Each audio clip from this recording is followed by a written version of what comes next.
Deuxième partie. Comment vivre la mystique de Bondeko? La vision initiatique de la mystique de Bondeko est la vision d'un monde essentiellement divisé. Les hommes s'entretuent et se font la guerre sous toutes ses formes. Les riches oppriment les pauvres. Les hommes écrasent les femmes et les utilisent comme armes de guerre. Les adultes refusent les jeunes. Les tribus sont divisées, partout le même spectacle: racisme, tribalisme, néocolonialisme, impérialisme, lutte des classes, conflit de générations, inimitié personnelle. Si on pouvait lire dans le cœur des hommes, on serait effrayé d'y trouver tant de haine, de jalousie, de soif de vengeance, de mépris des autres. Occupés à s'entretuer et à s'entre-détruire, les hommes oublient qu'après tout, ils sont des frères participants de la même nature humaine et objets du même amour de Dieu Père. Au cœur de nos luttes fratricides, nous devons nous rendre compte que nous sommes en train de rééditer l'aventure de Caïn et Abel. Si Dieu intervient dans l'histoire de Caïn et Abel, c'est surtout pour révéler à Caïn qu'Abel est bel et bien son frère.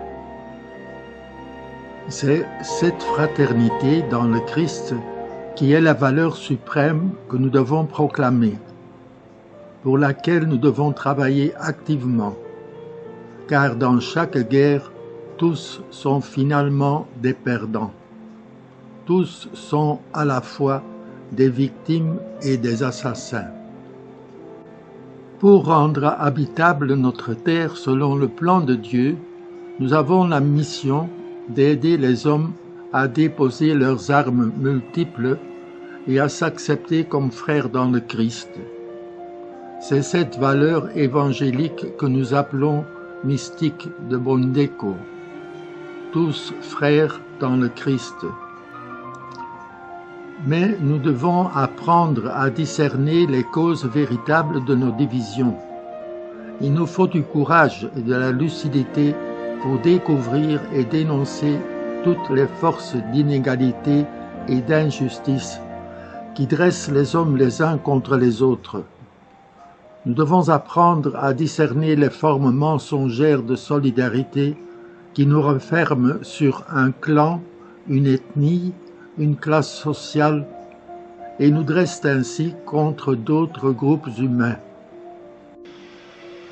Toutes ces forces du mal, nous devons les dénoncer par tous les moyens à notre portée. Mais dénoncer le mal ne suffit pas. Il nous faut, au nom du Christ, le frère universel, bâtir un autre monde, une terre où les hommes aient la possibilité réelle de devenir frères. Le combat pour la fraternité se joue d'abord dans les cœurs. C'est au fond de leur cœur que les hommes installent leur haine, leur mépris, leur refus et leur indifférence. Dénoncer le mal avec tout son cœur, cela veut dire s'efforcer d'aimer tout homme comme son frère.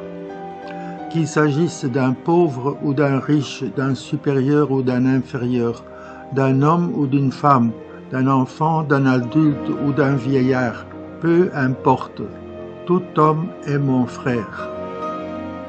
Un autre moyen pour annoncer la valeur de la fraternité universelle et pour dénoncer toutes les manifestations de la division entre les hommes, c'est notre bouche.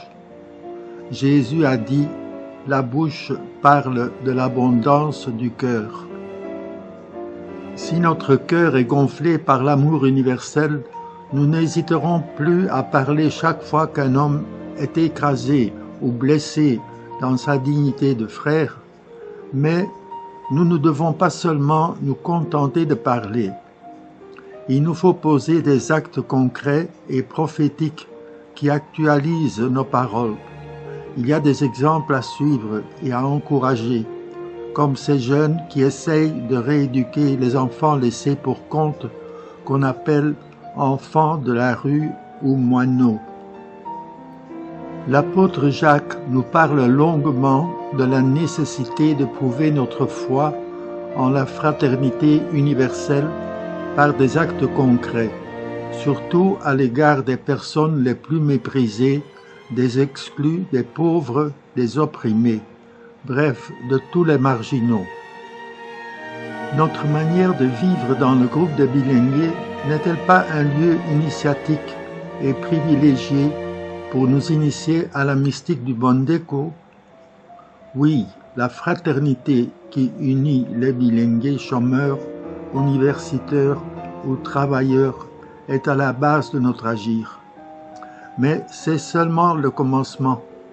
C'est à nous de rechercher toute une série d'actions prophétiques et concrètes qui peuvent, dans ce monde divisé, être la présence libératrice de cette valeur évangélique qu'est la fraternité universelle dans le Christ. Voilà, mes chers amis, une manière dynamique de reconsidérer la mystique de Bondeko. Un jeune qui a compris ainsi cette mystique pourra mieux l'assimiler et la vivre chaque jour comme une dimension essentielle de la personnalité christique. Car c'est alors, et alors seulement, que commencera à surgir le monde nouveau que nous rêvons de bâtir avec le Christ.